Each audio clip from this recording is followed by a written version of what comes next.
ಸಂದರ್ಭದಲ್ಲಿ ನಾನು ಉಲಿಮಾಗಳಲ್ಲಿ ಒಂದು ವಿನಂತಿ ಏನು ಮಾಡ್ತೀನಿ ಅಂದ್ರೆ, ಉಲಿಮಾಗಳದು ಒಂದು ದೊಡ್ಡ ಇತಿಹಾಸ ಇದೆ.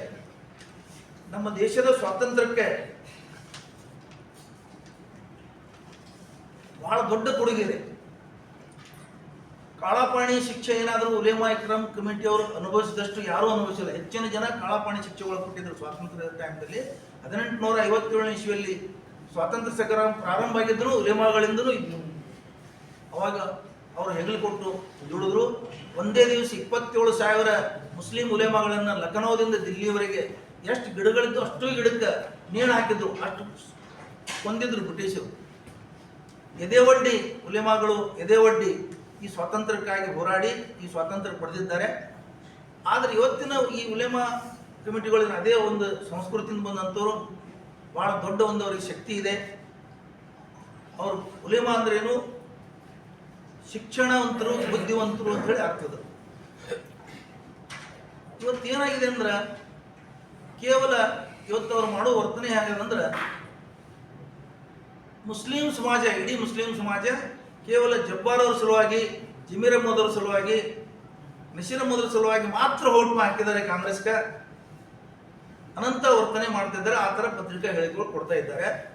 ಆಮೇಲೆ ನಾವು ಮುಂದಿನ ದಿನಗಳಲ್ಲಿ 28ರ ಚುನಾವಣೆಯಲ್ಲಿ ಮುಸ್ಲಿಮರನ್ನು ನಾವು ಮುಸ್ಲಿಮರ ಮೇಲೆ ಆದೇಶ ಮಾಡ್ತೀವಿ, ಕಾಂಗ್ರೆಸ್ಗೆ ವೋಟ್ ಹಾಕಬೇಡ ಅಂತ ಹೇಳಿದ್ರೆ ಹೇಗೆ ಮಾಡ್ತೀವಿ ಅಂತ ಕೇಳ್ತಾರೆ.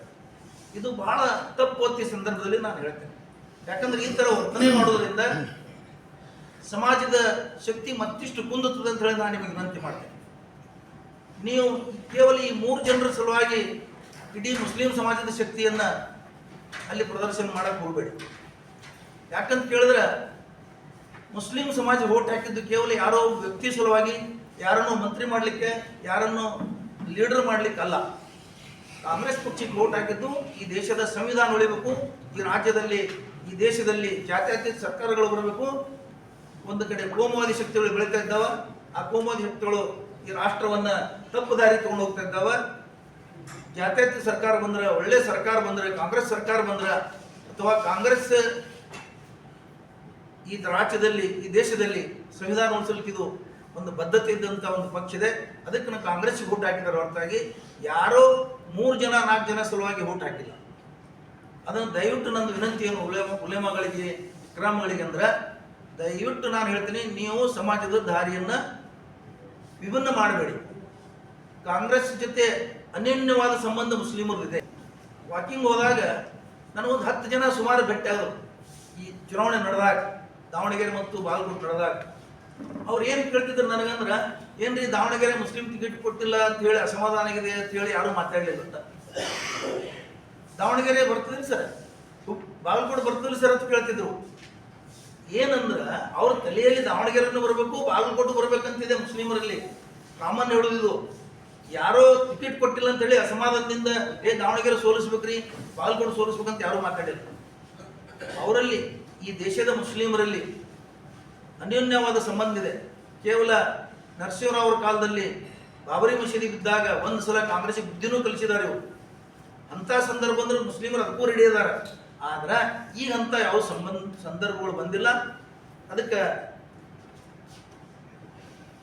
ಒಂದೇನು ಸ್ವಾತಂತ್ರ್ಯ ಪಡೆದಂಥ ಒಂದು ಉಲೇಮಾಗಳ ಸಂಘಟನೆಗಳಿದ್ದಾವೆ, ಅವು ಕೇವಲ ಯಾರೋ ವ್ಯಕ್ತಿ ಸಲುವಾಗಿ ಅದು ಉಪಯೋಗ ಆಗಬಾರ್ದು ಅಂತ ನಾನು ಈ ಸಂದರ್ಭದಲ್ಲಿ ಹೇಳ್ತೀನಿ. ಇನ್ನು ಈ ಉಲೇಮಾಗಳ ಇತಿಹಾಸ ಇನ್ನೊಂದು ಮಾತನ್ನ ಹೇಳಿ ಮುಗಿಸ್ಬಿಡ್ತೇನೆ. 1857ರಿಂದ ಸ್ವಾತಂತ್ರ್ಯ ಸಿಗುವವರೆಗೆ ಸತತವಾಗಿ ಸ್ವಾತಂತ್ರ್ಯ ಉಪ್ಪಿನ ಸತ್ಯಾಗ್ರಹ ಪ್ರಾರಂಭ ಮಾಡಿದವರು ಉಲೇಮಾಗಳಿದ್ದಾರೆ.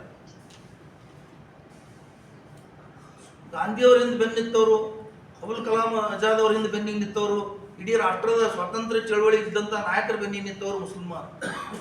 ಅದಕ್ಕೆ ನಾವು ಮುಸ್ಲಿಮರನ್ನ ದಾರಿ ತಪ್ಪಿಸೋ ಕೆಲಸ ಮಾಡಬಾರ್ದು ಈ ಸಂದರ್ಭದಲ್ಲಿ ಹೇಳಿ, ಮುಸ್ಲಿಮರ ಮತ್ತು ಕಾಂಗ್ರೆಸ್ಸಿನ ಒಂದೇನು